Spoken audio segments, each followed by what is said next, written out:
Okay, I'm finally getting around to taking a picture or a video of the downstairs after the springs came over and greatly helped me move so many things out of the garage. Just to tell you, there's a whole bunch of things in here. Let me show you what the garage looks like right now.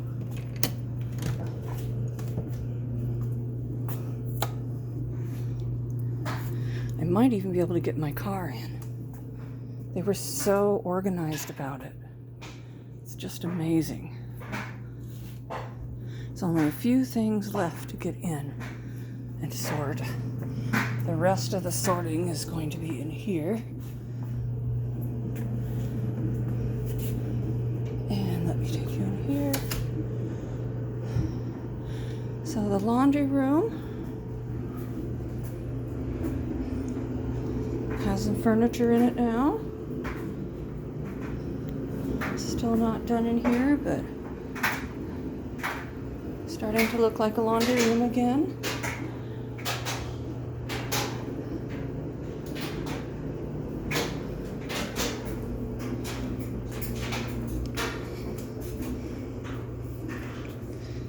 And the loo.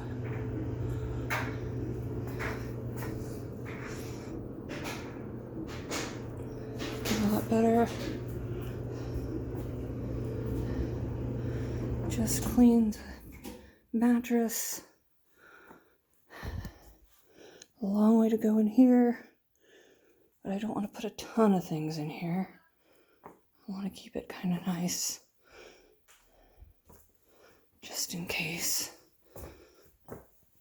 Oh, stupid couch. I won't sit on it because it still smells like garage and distilled woodland and mold. But I sprayed a bunch of Febreze on it. Tried to clean it out as best as I could. But this is the start. And then Papagino bossing the job. Real? I know, I'm coming upstairs now. Okay. I'm going upstairs now. Okay, love everybody. Bye-bye.